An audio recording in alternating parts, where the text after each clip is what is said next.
This is Kuya Nin's Amazing Stories, audiobook specials. The Shadow Out of Time. By H.P. Lovecraft.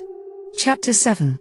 From that point forward my impressions are scarcely to be relied on. Indeed, I still possess a final, desperate hope that they all form parts of some demonic dream or illusion born of delirium.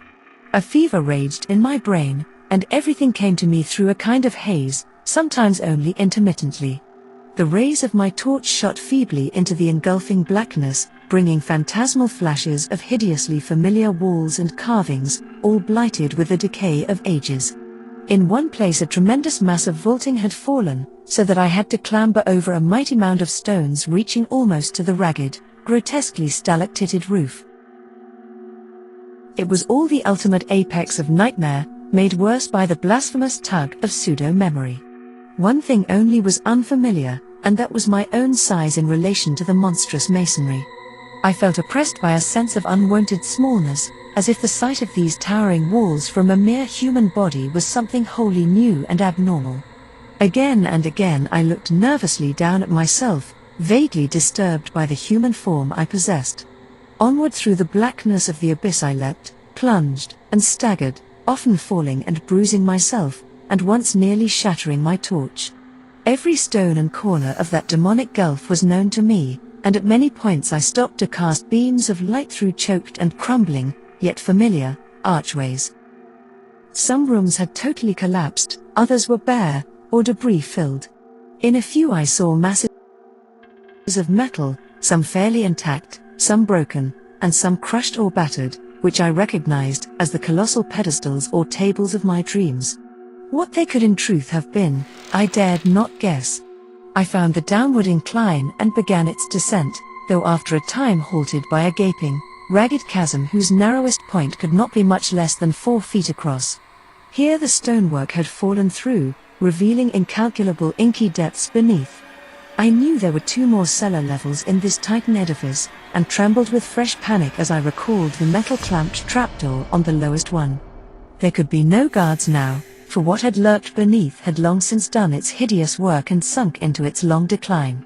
By the time of the post-human beetle race it would be quite dead. And yet, as I thought of the native legends, I trembled anew. It cost me a terrible effort to vault that yawning chasm, since the littered floor prevented a running start, but madness drove me on. I chose a place close to the left-hand wall, where the rift was least wide and the landing spot reasonably clear of dangerous debris, and after one frantic moment reached the other side in safety. At last, gaining the lower level, I stumbled on past the archway of the room of machines, within which were fantastic ruins of metal, half buried beneath fallen vaulting. Everything was where I knew it would be, and I climbed confidently over the heaps which barred the entrance of a vast transverse corridor. This, I realized, would take me under the city to the central archives. Endless ages seemed to unroll as I stumbled, leapt, and crawled along that debris-cluttered corridor. Now and then I could make out carvings on the ages-tainted walls, some familiar, others seemingly added since the period of my dreams. Since this was a subterranean house connecting highway, there were no archways save when the route led through the lower levels of various buildings. At some of these intersections I turned aside long enough to look down well-remembered corridors and into well-remembered rooms. Twice only did I find any radical changes from what I had dreamed of, and in one of these cases I could trace the sealed-up outlines of the archway I remembered. I shook violently, and felt a curious surge of retarding weakness, as I steered a hurried and reluctant course through the crypt of one of those great windowless, ruined towers whose alien, basalt masonry bespoke a whispered and horrible origin. This primal vault was round and fully 200 feet across, with nothing carved upon the dark-hued stonework. The floor was here free from anything save dust and sand, and I could see the apertures leading upward and downward. There were no stairs or inclines. Indeed, my dreams had pictured those elder towers as wholly untouched by the fabulous great race. Those who had built them had not needed stairs or inclines. In the dreams, the downward aperture had been tightly sealed and nervously guarded. Now it lay open, black and yawning, and giving forth a current of cool, damp air. Of what limitless caverns of eternal night might brood below, I would not permit myself to think. Later, clawing my way along a badly heaped section of the corridor, I reached a place where the roof had wholly caved in. The debris rose like a mountain, and I climbed up over it, passing through a vast, empty space where my torchlight could reveal neither walls nor vaulting. This, I reflected, must be the cellar of the House of the Metal Purveyors, fronting on the third square not far from the archives. What had happened to it I could not conjecture. I found the corridor again beyond the mountain of detritus and stone, but after a short distance encountered a wholly choked place where the fallen vaulting almost touched the perilously sagging ceiling. How I managed to wrench and tear aside enough blocks to afford a passage, and how I dared disturb the tightly packed fragments when the least shift of equilibrium might have brought down all the tons of superincumbent masonry to crush me to nothingness, I do not know. It was sheer madness that impelled and guided me, if, indeed, my whole underground adventure was not, as I hope, a hellish delusion or phase of dreaming. But I did make, or dream that I made, a passage that I could squirm through. As I wiggled over the mound of debris, my torch switched continuously on, thrust deeply in my mouth. I felt myself torn by the fantastic stalactites of the jagged floor above me. I was now close to the great underground archival structure which seemed to form my goal. Sliding and clambering down the farther side of the barrier, and picking my way along the remaining stretch of corridor with handheld, intermittently flashing torch, I came at last to a low, circular crypt with arches, still in a marvelous state of preservation, opening off on every side. The walls, or such parts of them as lay within reach of my torchlight, were densely hieroglyphed and chiseled with typical curvilinear symbols, some added since the period of my dreams. This, I realized, was my fated destination, and I turned at once through a familiar archway on my left. That I could find a clear passage up and down the incline to all the surviving levels, I had, oddly, little doubt.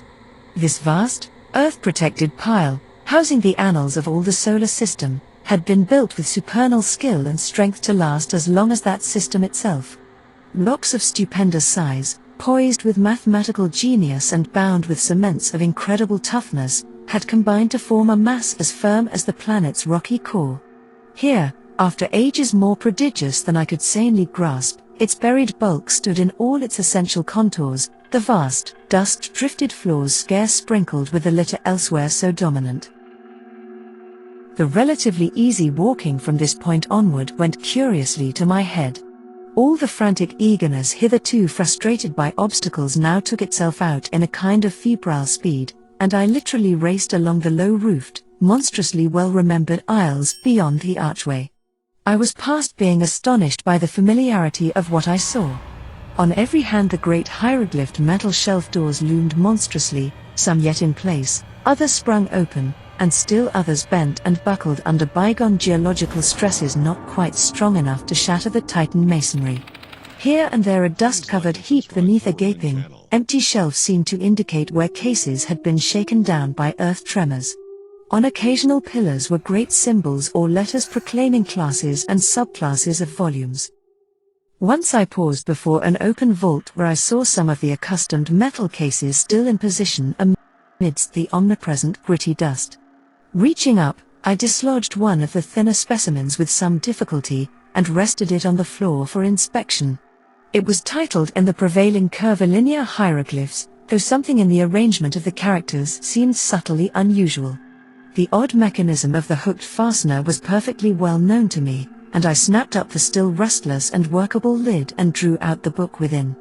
The latter, as expected, was some 20 by 15 inches in area, and 2 inches thick, the thin metal covers opening at the top.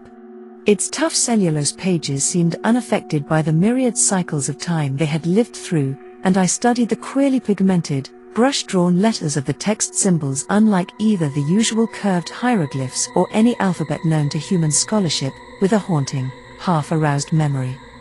It came to me that this was the language used by a captive mind I had known slightly in my dreams, a mind from a large asteroid on which had survived much of the archaic life and lore of the primal planet whereof it formed a fragment. At the same time I recalled that this level of the archives was devoted to volumes dealing with the non-terrestrial planets. As I ceased poring over this incredible document, I saw that the light of my torch was beginning to fail, hence quickly inserted the extra battery I always had with me. Then, armed with the stronger radiance, I resumed my feverish racing through unending tangles of aisles and corridors, recognizing now and then some familiar shelf, and vaguely annoyed by the acoustic conditions which made my footfalls echo incongruously in these catacombs. The very prints of my shoes behind me in the millennially untrodden dust made me shudder. Never before, if my mad dreams held anything of truth, had human feet pressed upon those immemorial pavements. Of the particular goal of my insane racing, my conscious mind held no hint. There was, however, some force of evil potency pulling at my dazed will and buried recollection, so that I vaguely felt I was not running at random. I came to a downward incline and followed it to profounder depths. Floors flashed by me as I raced, but I did not pause to explore them. In my whirling brain there had begun to beat a certain rhythm which set my right hand twitching in unison. I wanted to unlock something, and felt that I knew all the intricate twists and pressures needed to do it. It would be like a modern safe with a combination lock. Dream or not, I had once known and still knew. How any dream, or scrap of unconsciously absorbed legend, could have taught me a detail so minute, so intricate, and so complex, I did not attempt to explain to myself. I was beyond all coherent thought. For was not this whole experience, this shocking familiarity with a set of unknown ruins, and this monstrously exact identity of everything before me with what only dreams and scraps of myth could have suggested, a horror beyond all reason?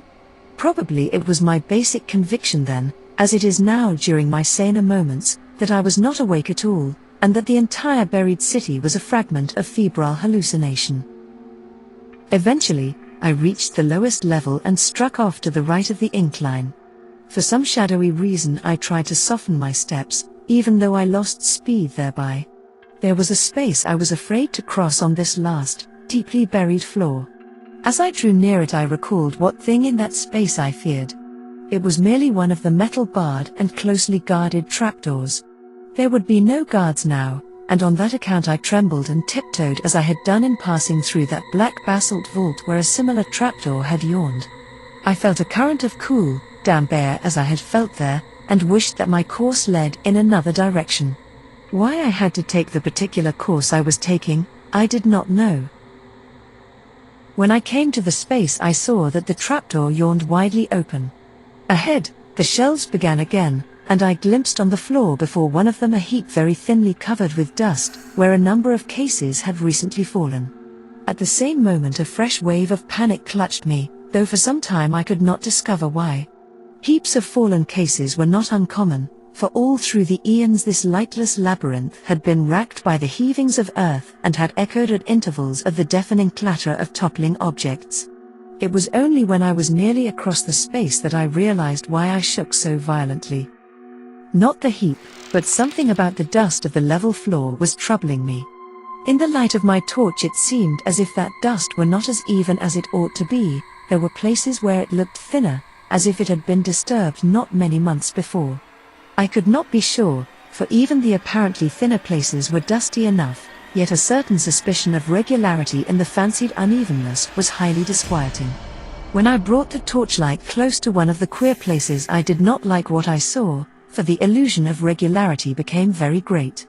It was as if there were regular lines of composite impressions that went in threes, each slightly over a foot square, and consisting of 5 nearly circular 3-inch prints, one in advance of the other 4. These possible lines of foot-square impressions appeared to lead in 2 directions, as if something had gone somewhere and returned. They were, of course, very faint, and may have been illusions or accidents, but there was an element of dim, fumbling terror about the way I thought they ran. For at one end of them was the heap of cases which must have clattered down not long before, while at the other end was the ominous trapdoor with the cool, damp wind, yawning unguarded down to abysses past imagination.